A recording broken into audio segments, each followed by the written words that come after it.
अलिबाग रेवस मार्गावर मानी फाटा इथं झालेल्या अपघातात दोघा पती पत्नींचा जागीच मृत्यू झालाय। इनोव्हा कारने समोरून येणाऱ्या मोटरसायकलला धडक देत 500 मीटर पर्यंत फरफटत नेले। विश्वास पाटील आणि कल्पना पाटील अशी मृतांची नावे असून ते अलिबाग तालुक्यातील नवेदर बेली येथील रहिवासी आहेत। अपघातानंतर परिसरातील नागरिक संतप्त झाले असून मोठा जमाव रस्त्यावर उतरलाय।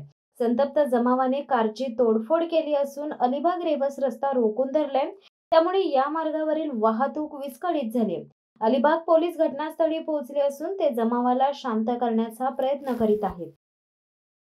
शिवसत्ता टाइम्ससाठी धनंजय कवटेकर, अलिबाग। दे धडक बेधडक वृत्त देणाऱ्या आपल्या शिवसत्ता टाइम्स न्यूज चॅनलला लाल बटन दाबून सबस्क्राईब करा आणि बेल आयकॉनला क्लिक करायला विसरू नका।